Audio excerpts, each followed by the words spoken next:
Ok, món nó trả cao phở nó mò đồ nè,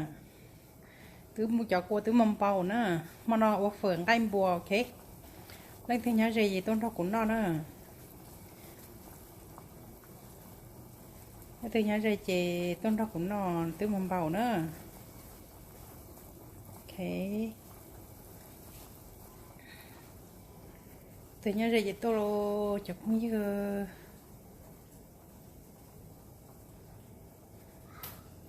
cái của chọc khăn từ xìa của chọc khăn của tôi tàu nữa ok ta nó tại phở nè tại phở ok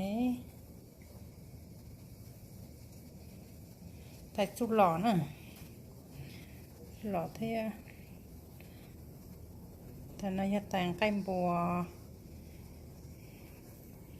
chọc hồng trâu đó có thể nhớ gì tôn nó cũng nó phở nữa ô tô tiền lo rồi nữa ready rồi nữa cái thứ dọn trên nó ta xin nó là nữa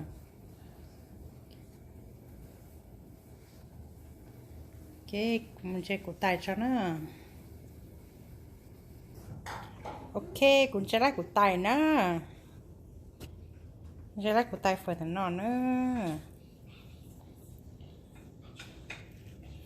sẽ lấy cụ tài phở nó như cụ bánh nó nữa lần thứ nhớ ra chị món nó tốt nó cũng nó phở nó chả tao tỏ nó sư lần thứ nhớ ra cụ chị mấy xì cũng nó tốt nó cũng nó phở nữa